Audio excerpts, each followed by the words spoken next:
Hello future doctors. તો આજના વિડીયોમાં આપણે વાત કરીશું જીમર્સ મેડિકલ કોલેજની તમામ માહિતી મેળવીશું.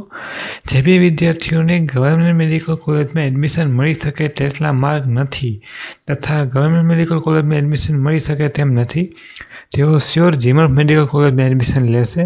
તો તમારે કઈ જીમર્સ મેડિકલ કોલેજમાં એડમિશન લેવું તેના વિશે આ વિડીયોમાં તમને માહિતી મળી રહેશે.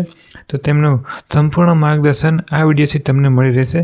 તેમનું કટ ઓફ, ફી તથા તેમની એલિજિબિલિટી ક્રાઇટેરિયા શું છે તે બધી માહિતી આ વિડીયો પરથી તમને મળી રહેશે. જો તમે ચેનલ ઉપર નવા હોય તો અમારી ચેનલ સબસ્ક્રાઈબ કરવાનું ભૂલશો નહીં. તમને આવા જ પ્રકારના વિડીયો આ ચેનલ ઉપરથી મળી રહેશે, તો અમારી સાથે જોડાયેલા રહેજો. તો ચાલો વિડીયો શરૂ કરીએ. તો સૌથી પહેલાં જાણી લઈએ જીમર્સ એટલે શું. GMERS A Gujarat medical education and research society, એને જીમર્સ તરીકે ઓળખાય છે. ગુજરાતમાં ટોટલ 11 જેટલી જીમર્સ મેડિકલ કોલેજ આવેલી છે.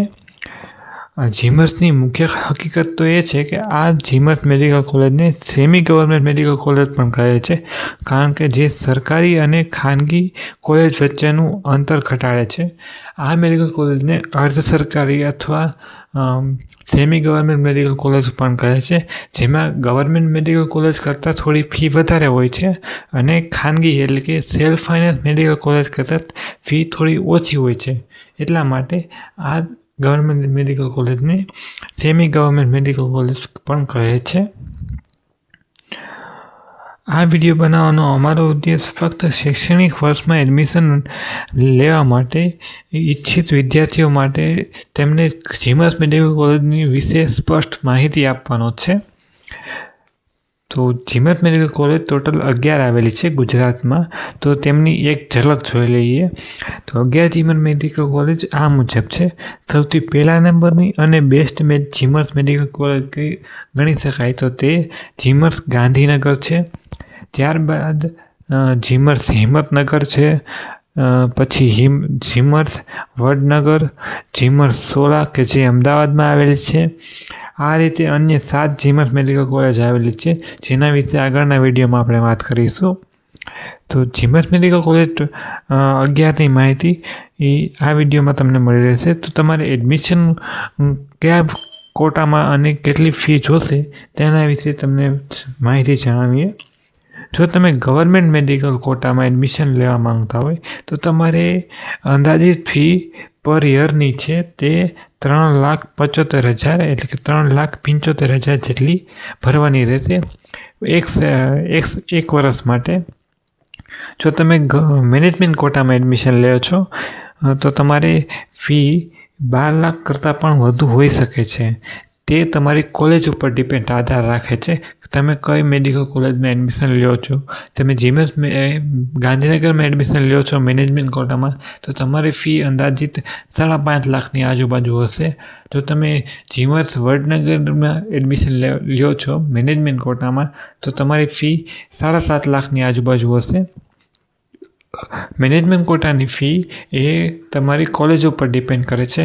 જો તમે ગવર્મેન્ટ મેડિકલ કોટામાં એડમિશન લ્યો છો એટલે કે GQમાં એડમિશન લ્યો છો તો તમારી ફિક્સ કોઈ પણ મેડિકલ કોલેજ હશે, જીમર્સ ગાંધીનગર, હિંમતનગર યા વડનગર કોઈ પણ કોલેજ હશે તો તમારે ત્યાં પર યરની ફી તમારે ફક્ત 3,75,000 જ ભરવાની રહેશે. જો તમે NRI કોટાથી એડમિશન લ્યો છો તો તમારે $25,000 જેટલી ફી પર યર માટે આપવાની રહેશે કોલેજને. આ તમારી ફી સ્ટ્રક્ચર છે.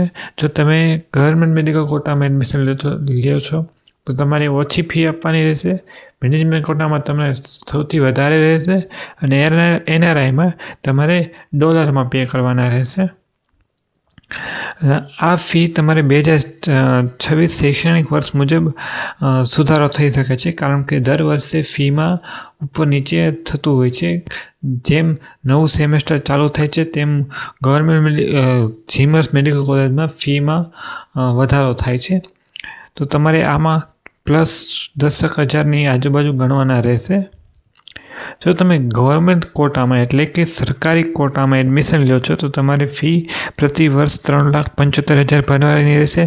આ સૌથી સ્પર્ધાત્મક પ્રવેશ માર્ગ છે, કારણ કે મોટાભાગના વિદ્યાર્થીઓને ગવર્મેન્ટ મેડિકલ કોલેજ એડમિશન મળી શકતું નથી, જેમ કે સુરત, વડોદરા, રાજકોટ યા અમદાવાદમાં એડમિશન મળી શકતું નથી. તેઓ મોટાભાગના વિદ્યાર્થીઓ જીમસ મેડિકલ કોલેજમાં એડમિશન લેવાની કોશિશ કરતા હોય છે. એટલે તમારે આમાં તમારે ઊંચો સ્કોર જોઈએ છે. નીટ 2026ની વાત કરીએ તો આ વખતે રીનીટનું પેપર હાર્ડ હતું, એટલે તમારું ઓછા માર્કે પણ જીમસ મેડિકલ કોલેજમાં એડમિશન મળી રહેશે. તો જનરલ કેટેગરીની વાત કરીએ અને તમારે ગવર્મેન્ટ મેડિકલ કોટામાં એડમિશન લેવું હોય તો તમારે જનરલ કેટેગરીના વિદ્યાર્થીઓ માટે 530 પ્લસ માર્ક હશે તો તમને જીમસ મેડિકલ કોલેજમાં એડમિશન મળી રહેશે જનરલ કેટેગરીના વિદ્યાર્થીઓ માટે. અને ઓબીસીની વાત કરીએ તો જો તમારે 515 પ્લસ માર્ક હશે તો તમને એડમિશન મળી રહેશે.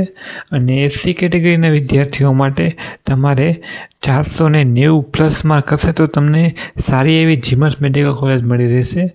અને એસટી કેટેગરીના વિદ્યાર્થીઓ માટે જો તમારે 470 પ્લસ માર્ક હશે તો તમને જીમસ મેડિકલ કોલેજમાં એડમિશન મળી રહેશે. ગવર્મેન્ટ મેડિકલ કોટાની વાત કરી રહ્યા છીએ. જો તમે મેનેજમેન્ટ કોટાની વાત કરીએ તો તમે મેનેજમેન્ટ કોટામાં એડમિશન લ્યો છો તો તમારે ફીમાં ખૂબ જ વધારો થઈ જશે, કારણ કે મેનેજમેન્ટ કોટાની ફી એમાં તમારે 12 લાખ કરતાં પણ વધુ તમારે ફી આપવાની રહે છે પ્રતિ વર્ષની. ત્યાં જો તમે મેનેજમેન્ટ કોટામાં એડમિશન લ્યો છો તો તમે ઘણી બધી સ્કોલરશિપ જરૂરથી એપ્લાય કરજો. સ્કોલરશિપને વિશે વિડીયો જોતો હોય તો તમે અમને કમેન્ટમાં જરૂરથી જણાવજો. અમે જરૂરથી સ્કોલરશિપ વિશે વિડીયો બનાવીશું. જે બી વિદ્યાર્થીઓ સરકારી કોટામાં એડમિશન મેળવી શકતા નથી તેઓ મેનેજમેન્ટ કોટામાં એડમિશન લે છે. આમાં તમને ઓછા માર્કે પણ મેનેજમેન્ટ કોટામાં એડમિશન મળી રહેશે.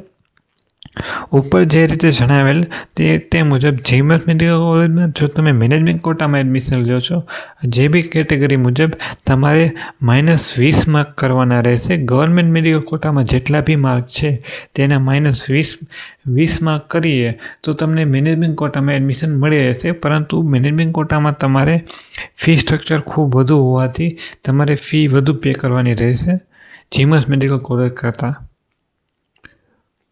અને એનઆરઆઈ કોટાની વાત કરીએ તો ગુજરાતમાં 90% વિદ્યાર્થીઓ તો ગવર્મેન્ટ કોટા યા મેનેજમેન્ટ કોટામાંથી જ એડમિશન લે છે, પરંતુ ઘણા ખરા વિદ્યાર્થીઓ 5-7% એનઆરઆઈ કોટામાં પણ એડમિશન લે છે, જેઓને ફી $25,000 પાઉન્ડ પ્રતિ વર્ષ આપવાની રહે છે. જે ઇન્ડિયન રૂપીઝમાં ગણીએ તો 25,000 × 1,000 કરીએ આપણે તો તેમને અંદાજિત 25 લાખ રૂપિયા પ્રતિ વર્ષની આપવાની રહેશે જો એનઆરઆઈ કોટામાં એડમિશન લે છે તો.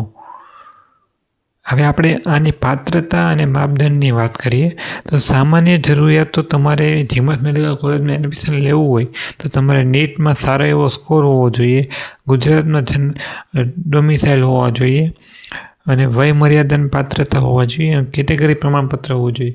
જે બી વિદ્યાર્થીઓ એસસી એસટી કેટેગરીના છે યા ઓબીસીના છે કે ઈડબ્લ્યુએસ કેટેગરીમાં આવે છે તો તેમને કેટેગરી સર્ટિફિકેટ હોવું જરૂરી છે. એડમિશન પ્રક્રિયાની વાત કરીએ તો તમારે એડમિશન પ્રક્રિયા માટે નીટ ક્વોલિફાઈંગ હોવા જોઈએ. ઘણા વિદ્યાર્થીઓ પીડબ્લ્યુડી કેટેગરીમાં આવતા હોય તો તેમને ઓછા માર્કે એટલે કે નહિવત 250 માર્કે પણ એડમિશન મળી શકે છે જીમસ મેડિકલ કોલેજમાં. તમે ઘણા ક્લોઝિંગ માર્ક જોતા હશો ત્યારે તમને 250 માર્કની આજુબાજુ પણ માર્ક દેખાશે, પણ તે પીડબ્લ્યુડી કેટેગરીના સ્ટુડન્ટ માટે હોય છે, ફિઝિકલી હેન્ડીકેપ વિદ્યાર્થીઓ માટે હોય છે. જો તમારે આમાં એડમિશન લેવું હોય તો તમારે એસીપીસીની વેબસાઇટ ઉપરથી જે તમે બીજી મેડિકલ કોલેજ યા આયુર્વેદિક, હોમિયોપેથિક કે ડેન્ટલ કોઈપણ એડમિશન પ્રોસેસ તમારે એસીપીસીયુ વેબસાઇટ ઉપરથી જ થાય છે. તમારે આમાં ચોઇસ ફિલિંગ કરવાનું રહેશે, દસ્તાવેજની ચકાસણી કરવાની રહેશે. તે બધી જ માહિતી જો આ ચેનલ ઉપરથી તમને મળી રહેશે. જ્યારે પણ ચોઇસ ફિલિંગ કાઉન્સેલિંગ ગુજરાતમાં ચાલુ થશે એટલે અમારી ચેનલ ઉપર તમને વિડીયો અપલોડ કરવામાં આવશે. જો તમે સ્ટેપ બાય સ્ટેપ ફોલો કરશો તો તમારું એડમિશન કન્ફર્મ મળી રહેશે. જો તમે આ પ્રકારની ભૂલો કરશો તો તમારી એડમિશનમાં ચોક્કસ વાંધો આવશે. તો આ પ્રકારની ભૂલો ના કરતા. જો તમારે જ્યારે પણ ગુજરાતની વેબસાઇટ ઉપર તમારું રિઝલ્ટ આવે NTA તરફથી અને રિઝલ્ટ આવે ત્યાર પછી તમને ગુજરાતની વેબસાઇટ ઉપર તમારે રજિસ્ટ્રેશન કરવાનું રહેશે. આ રજિસ્ટ્રેશન કર્યા પછી તમારે દસ્તાવેજોની ચકાસણી કરવાની રહેશે. તેમાં તમે જેમ મોડું કરશો તેમ તમારું એડમિશન મળવામાં પણ મોડું થશે. ઘણા વિદ્યાર્થીઓ પહેલા રાઉન્ડમાં રજિસ્ટ્રેશન કરતા નથી, ત્યારબાદ બીજા રાઉન્ડમાં રજિસ્ટ્રેશન કરે છે, જેથી તેઓ લેટ ગો થાય છે અને તેમને એડમિશન મેળવવામાં તકલીફ પડે છે. જેમ બને તેમ જ્યારે પણ નોટિફિકેશન બહાર આવે કે ગુજરાતમાં મેડિકલ કોલેજમાં એડમિશન પ્રોસેસ માટે રાઉન્ડ ચાલુ થઈ ગયા છે, તો તમારે રજિસ્ટ્રેશન કરાવવાનું હોય તો રજિસ્ટ્રેશન જ્યારે પણ નોટિફિકેશન આવે ત્યારે તરત જ કરાવવાનું રહેશે. અને ખોટી ચોઇસ ફિલિંગ ના કરો. જે બી વિદ્યાર્થીઓને તેમને જેટલા માર્ક મુજબ એડમિશન મળી શકતું હોય તે મુજબની ચોઇસ ફિલિંગ કરો. ઘણા વિદ્યાર્થીઓ જો તેમને 450 માર્ક આવેલા હોય, જે ઉદાહરણ તરીકે 450 માર્ક આવેલા હોય, પરંતુ જનરલ કેટેગરીનો સ્ટુડન્ટ હોય અને તે બીજી મેડિકલ કોલેજ અમદાવાદની ચોઇસ ફિલિંગમાં નાખે છે, તો તેને એડમિશન ચોક્કસ મળવાનું છે જ નહીં. તો બી તેઓ આ પ્રકારની ભૂલો કરશે તો તેમને એડમિશનમાં પ્રોબ્લેમ આવશે. તો તમારા જે મુજબના માર્ક છે તે મુજબ તમે મેડિકલ કોલેજની ચોઇસ ફિલિંગ વખતે નાખી શકો છો. અને કોલેજ તમારા માર્ક મુજબ પસંદ કરવી. તમારા માર્ક જે મુજબ છે અને તમે કયા કોટામાં એડમિશન લેવા માંગો છો, ગવર્મેન્ટ મેડિકલ કોટામાં યા જીમર્સ ગવર્મેન્ટમાં યા મેનેજમેન્ટ કોટામાં, અને તમે કઈ મેડિકલ કોલેજમાં એડમિશન લેવા માંગો છો, સરકારી મેડિકલ કોલેજમાં યા જીમર્સ કે સેલ્ફ ફાઇનાન્સ મેડિકલ કોલેજમાં, એ મુજબ તમે ચોઇસ ફિલિંગ કરશો તો તમારે ચોઇસ ફિલિંગમાં વાંધો નહીં આવે અને તમને શ્યોર સારી એવી મેડિકલ કોલેજમાં એડમિશન મળી રહેશે. તો આગળનું માર્ગદર્શનની વાત કરીએ તો અત્યારે તમારી તૈયારીમાં સાતત્યતા ખૂબ જ જરૂરી છે.